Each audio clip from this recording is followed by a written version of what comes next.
back, everyone. I hope we are all set for the speaking session marathon. So sit back, get comfortable, and enjoy the amazing sessions lined up for you all. Please join me in extending a warm welcome to our first speaker of the day, Miss Zoe Andrew. With 7 years of IT recruitment experience, Zoe specializes in sourcing top talent globally as a senior talent acquisition specialist at EXNESS. Her work across the UK, France, and Italy has given her valuable insights into the fast-paced tech industry. Hello, Zoe. How are you doing today?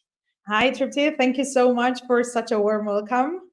Hi, everyone, and good afternoon from very sunny Cyprus. Awesome. Thank you so much, Zoe. We are super thrilled to have you join us today. And I don't want to take much of your time, and the stage is all yours. Thank you, Tripti. So, hello, everyone, once again, and thank you so much for joining today's session. Obviously, Tripti did introduce myself, but let me, start by giving you a little bit more information about my background. So, I'm Zoe Andreu. I was born and raised here in Cyprus, and I have been working in recruitment for the past 7 years. So I do come from, I would say, diverse experience in hiring both for corporate and technical positions. And I was also working in the UK, where again I was helping companies staff employees with specialized tech skills, including, for example, data analysis, project management, and as well more sort of, I would say, technical development roles. EXNESS, the company that I have been working for the past 3 years, is a fintech company, and more particularly is a multi-asset broker. That means that our clients can trade online with cryptocurrencies, shares, indices, forex pairs, and actually all the products, everything, it's built in-house. So that means that we do have a lot of technical people working in the company. It's either on the data engineer side, for example, or data analysts, or backend developers, full stack developers. I would say sort of big variety of people. And I am currently based here in Cyprus. EXNESS has been established 16 years ago, and we are one of the leading brokers globally. We have offices, I would say, in every continent in the world, almost in Asia, in Africa, in the MENA region, and we are continuously sourcing and hiring the best tech talent. So today's session is actually a more of an introductory session about how you can help yourself by creating a standing out CV. So I'm sure you know better than me that there is a lot of competition going on globally in terms of tech jobs and what is actually going on around the world. So I really hope that today's session is going to be as helpful as possible to help you understand what we are looking for when we do hire for a specialist, whether this is in more hands-on role or whether this is more on the business analyst side of things. I have also created polls for you to respond. We will review everything at the end together. So these are some topics that are a bit controversial. So I'm very, very keen to see your thoughts and ideas. So this is the first question. Please feel free to give your answers. I'm very, very curious to see what you guys think. We've got one more question about the CV and adding pictures, your personal picture on the CV, and the other one about the length. And again, all of these topics I can say are very controversial. So I'm very, very keen to see your thoughts. So let's get started. Obviously, what's important to underline at the beginning is and understand is why we need a CV. So the reason is obvious, I guess, but then again, it's important to outline it so that you're aware when writing your CV what exactly you want to achieve. And I mean, the after goal and the ultimate goal, I would say, is to secure yourself an interview. So you need to ensure that all the necessary information is there, because this is the very first communication, the very first touch that you will have with the recruiter or the hiring manager. Now, in terms of what employers are looking for in a CV, obviously there are many things that we are looking for when receiving a CV, when reading a CV. It's obviously how this specific candidate is suitable for the role that we are hiring for. So, for example, we can see more details about their programming languages experience, or about the length and the type of companies that they have been working with, the industries, and also whether this specific person is motivated enough, for example, or how many years of experience they do have. So there are many different things that we see, and obviously we will discuss everything in detail in our session today. Now, there are typically some, I would say, mistakes to avoid, and please do make sure that every time you are sending your CV out, you ensure that this is actually not included. Obviously, grammar and spelling mistakes mean that you do not really have attention to detail, for example, or that you didn't actually have a second read before sending this out. And of course, accurate information should definitely be there, because accurate information means that people can also check different social networks, for example, LinkedIn, or know someone that used to work with you and they can cross check this information. So always try to be truthful about the information that you include there, and trying to be as cohesive and clear as possible. Make sure that keywords are included, because this is actually how you will be able to help yourself come up in the search if a hiring manager or a recruiter is looking for a profile like yours. And also make sure that if you decide to add a picture, that it is actually a professional picture and something that can be there and you would like your future employer to see. Now, some format guidelines, and what I think is much easier for the hiring manager and the recruiter to identify is, first of all, the dates to be in reverse chronological order. So you will have your most recent role at the top, and then you will go with the reverse chronological order. This actually helps the hiring manager identify what you're actually currently working with at the moment and how that is relevant to what exactly they are looking for right now.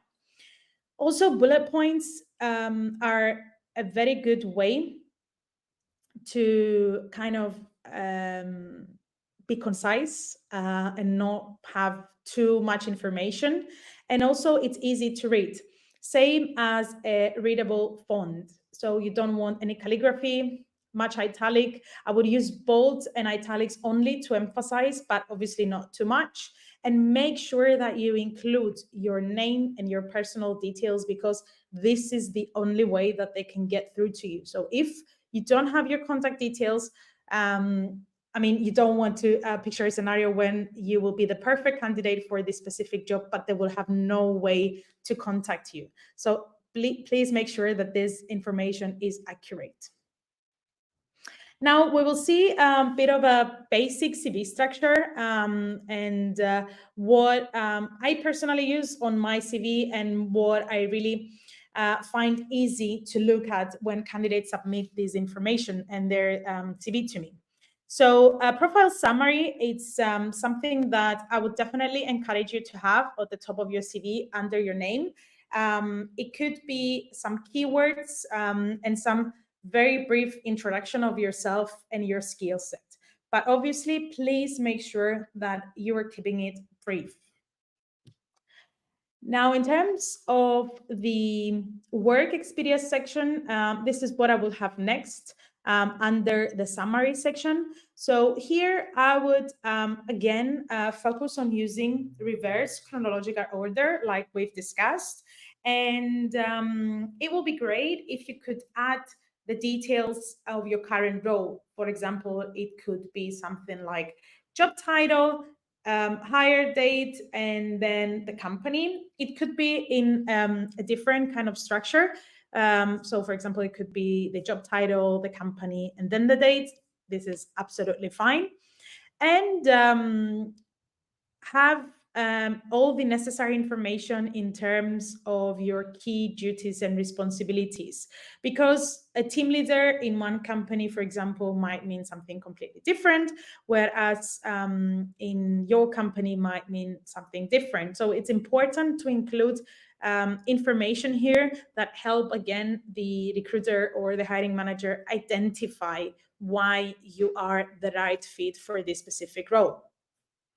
Now, in terms of your, let's say, role, you can have 4 or 5 bullet points, even something brief, but again, make sure that you are continuously include the relevant information for the role that you're applying. Now, I personally have my achievements under every specific role that I have. So, for example, you can see on this CV that this is a team leader, and his team obviously has been awarded as a technological breakthrough of the year, which is a very big achievement. So you can either include the achievements in every single job that you had, and something that really made you stand out, and will give them a very good understanding of your skill set, of your capacity, and your motivations. But also, you could include this information on a different section, which is something that we will review later. Now, in terms of the education section, it's one of the topics that I do get a lot of questions. And again, here I would just include information that I believe it's useful to see. So first of all, it's again, keeping it aligned and keeping it on the same format. It's good to use reverse chronological order once again, and include your degrees title for sure. Now, if your dissertation, for example, or a specific project or something that you have worked on during your studies is relevant to the job that you are applying, please feel free to include that. It will help the future employer understand, for example, your motivations, because it might be something that you have been interested throughout your career, even at your studies. And then, of course, what I would advise is that if your grade is worth noting down, please do note it down. So here you can see, for example, some details. So it's a very specific Master of Science in Data Engineering. And then before that, it was a BSc in Computer Science. Now, the 7.5 grade, some people might argue that it's not the best grade. But then again, it really depends, I would say, on the university that you graduate from. But if it's, for example, an A or a distinction, there is no doubt that this is something that really stands out. So please feel free to include this information. Now, about qualifications and certificates. It's good to share some information here. It's good to share information about, again, certificates, qualifications that are relevant to your role, but yet again, not only. So, for example, here you can have some information about certificates that you did that help you qualify better for the position that you're applying, and it will be advisable, let's say, to avoid including irrelevant information. For example, a certificate that you might have in something completely different from your role. Again, the counter argument on that will be that you show that you have interests as well outside of work, but then again, it's really a matter of a choice of what you would like to have there. Now, this is what we have discussed about the achievements section. It could be on the separate section, or it could be added in each of your roles. I personally think that having them in each specific roles shows three things in particular. It shows how you have developed from your very first role to the last role to the latest role. It could also help identify that you have a consistency throughout your career, that you have been achieving top results, that you have been, delivering projects on time. And third, I would also suggest that it helps them understand what motivates you. For example, if you have been a high achiever, if you have been having the opportunity to show out the results of your work, that this is something that is motivating for you. And next, very important, I would say, it's to ensure that you include all your technical skills there. Because people, recruiters, hiring managers would not be able to find your CV when they are sourcing for people for their jobs without using the keywords. So for example, me as a recruiter, when I'm hiring for a Python developer, obviously the very first thing that I will search for is Python in someone's CV. So since you want your profile to be as attractive as possible, as searchable as possible, it's important that you include keywords. It's also good to emphasize your experience and include some more information about tools and methodologies, especially if you see on the job description that the hiring manager, the company that you're applying for, is looking for these particular skills. Now, about cover letters, again, I would say it's a controversial topic to discuss amongst recruiters. There are some recruiters that believe that cover letters are not a practice anymore. But then again, there are some companies that do require people to submit cover letters. So very briefly, when you do add cover letters, please make sure that you follow all the instructions. So if you're instructed to submit a cover letter with your application, by all means, 100% do submit one. But when you are instructed not to submit, please do not, because again, it shows that you are not really reading instructions and information. And very briefly, again, about the cover letter structure, we typically have a heading where you salute and introduce yourself about the specific role that you're applying, your interest, and basically information that are not related 100% with your experience because they have the CV for that, but also a good way to include your motivations. And of course, the signature line. So that's very briefly from my side what I wanted to discuss today. Now, we have the poll that I've asked you to vote. So let's review the very first topic. So you can add your hobbies towards the end of the CV.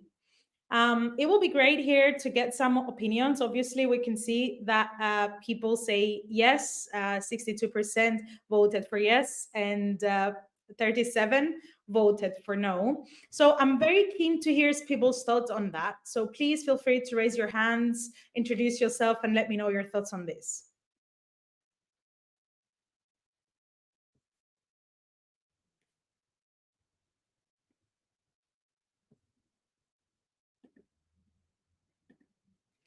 Yes, Julia, we can hear you. Tripti, can you help us with Julia?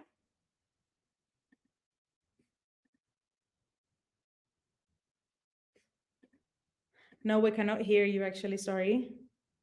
But you can type the answers. I'm sorry for that. There's a bit of an issue here.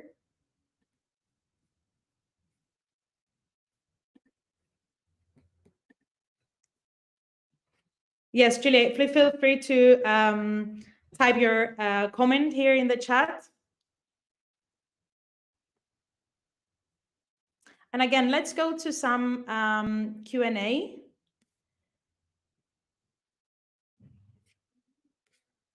So the first, there are some questions here as well. So I will be more than happy to respond to each and every one of you. But yeah, so Julia says that she thinks that it depends on the hobby and the job role if it has a connection. Okay, one more answer. It depends if the CV is already too long. Better no. That's a very good one actually. That's very, very good. So do we have any other questions? Anything more from the people apart from the Q&A, where I'm going to go to each one of you?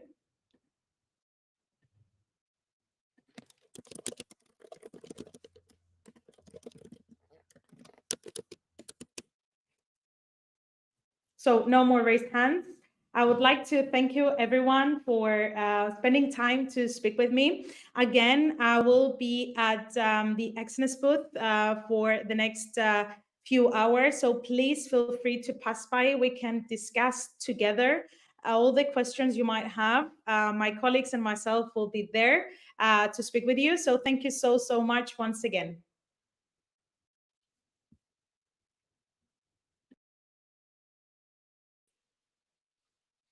Thank you so much, Zoe. That was amazing. And I see we have a lot of questions in here, but I'm pretty sure you're going to take them back to the booth. Yeah. And, or you have your lounge table as well, so they can connect with you there. And guys, you can 100%. join here in the lounge area, join a booth and get all the answers questioned. Um, Another thing, you can also talk to her, chat with her. So yes, feel free to network and connect with Zoe in her table at the lounge area.